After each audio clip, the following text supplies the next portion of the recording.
Halo, selamat pagi. Assalamualaikum warahmatullahi wabarakatuh. Bagaimana kabar anak-anak hari ini? Semoga sehat selalu ya. Oke, hari ini kita belajar bahasa Indonesia tentang cerita fiksi. Sebelum belajar, lebih baiknya kita berdoa dulu ya. Berdoa dimulai. Selesai.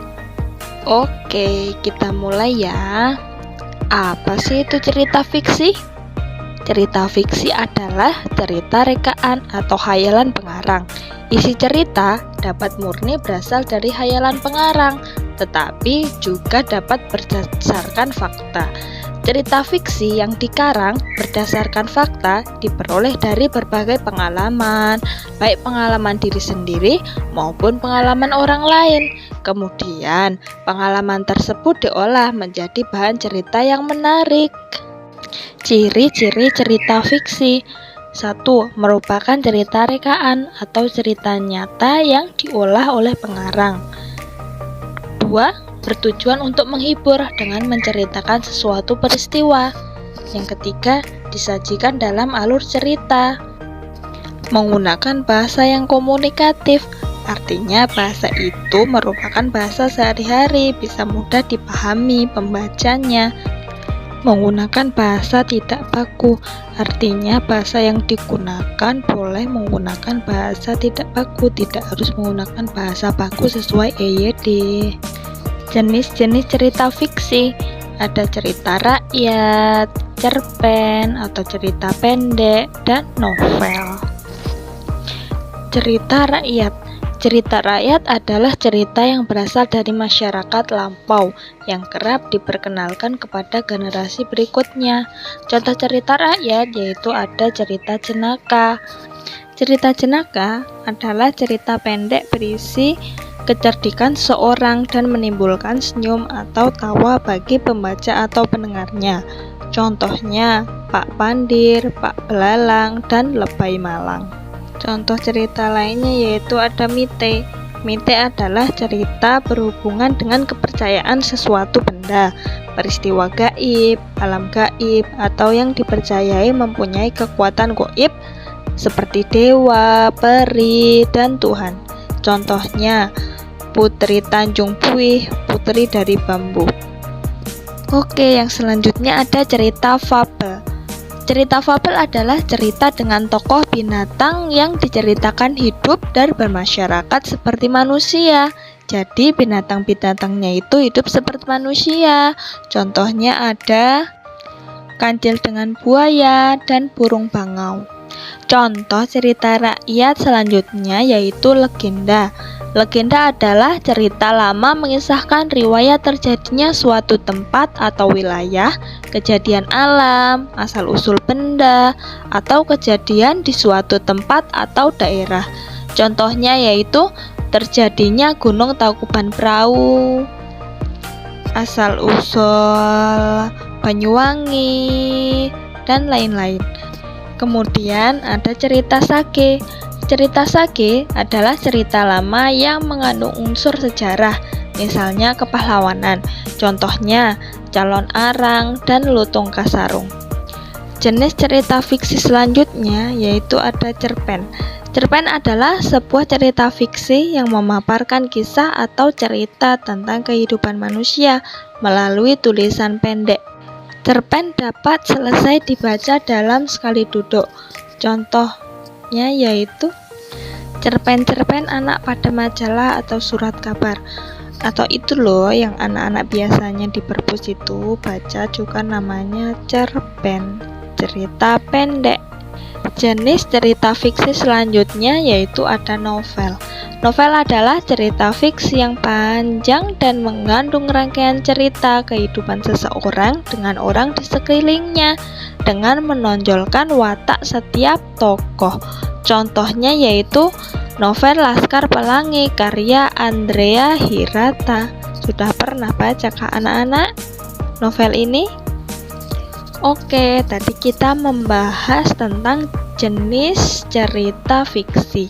Sekarang kita belajar tentang unsur-unsur cerita fiksi. Unsurnya yaitu ada satu tema. Tema adalah dasar cerita atau sesuatu yang menjadi pokok terbentuknya cerita. Atau biasanya tema itu tentang inti dari sebuah cerita. Cerita itu menceritakan tentang apa gitu. Yang kedua ada tokoh. Tokoh adalah pelaku cerita atau sesuatu yang mengalami peristiwa di dalam suatu cerita. Yang ketiga ada alur. Alur yaitu rangkaian peristiwa atau kejadian yang terdapat dalam suatu cerita. Kalau alur itu biasanya ceritanya tersebut menceritakan tentang apa? Tentang masa depan atau masa yang telah lalu. Kalau masa yang akan datang itu namanya alur maju. Sedangkan cerita yang menceritakan tentang kisah yang masa lalu, Misalnya nih ada sebuah cerita, pada zaman dahulu hiduplah seorang petani miskin di sebuah desa. Nah, cerita tersebut kan menceritakan pada zaman dahulu, berarti waktu yang sudah lalu, berarti itu namanya alur mundur. Unsur yang selanjutnya yaitu latar. Latar adalah keterangan yang menjelaskan keadaan dalam suatu cerita. Latar dalam teks fiksi terbagi menjadi 3, yaitu A. Latar tempat, menerangkan di mana kejadian itu berlangsung. B. Latar waktu, menerangkan waktu kejadian berlangsung. Misalnya cerita itu ada pada waktu apa? Pagi hari, siang hari, sore hari, atau malam hari. Yang C. Latar suasana, menerangkan suasana yang ada pada sebuah cerita, misalnya senang, sedih, atau bahagia. Suasana yang dialami oleh tokoh-tokoh cerita. Yang kelima yaitu ada amanat. Amanat adalah pesan yang terkandung dalam sebuah cerita. Nah, amanat itu biasanya berisi nasihat. Apa nasihat cerita? Nasihat ceritanya untuk kita itu apa? Oke, sekarang kita belajar macam-macam tokoh. Masih ingat kan apa itu tokoh? Tokoh itu adalah seseorang yang berperan dalam sebuah cerita. Tokoh itu ada tokoh berdasarkan peran. Satu, contohnya tokoh utama. Tokoh utama merupakan tokoh yang memiliki peran paling banyak dalam sebuah cerita.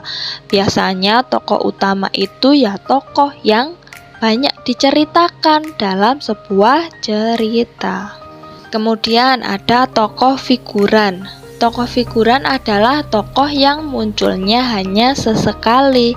Dia ada di cerita, tapi hanya sedikit, tidak sebanyak tokoh utama. Yang ketiga yaitu tokoh pembantu. Adalah tokoh yang memiliki peran enggak penting, sehingga kehadirannya hanya sekedar menunjang tokoh utama.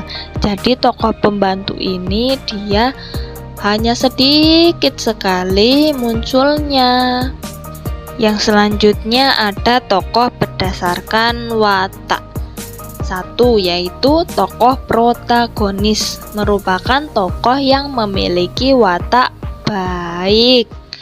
Yang kedua yaitu tokoh antagonis, merupakan tokoh yang memiliki watak jahat. Yang ketiga ada tokoh tritagonis, merupakan tokoh penengah. Tokoh penengah antara tokoh protagonis dan antagonis.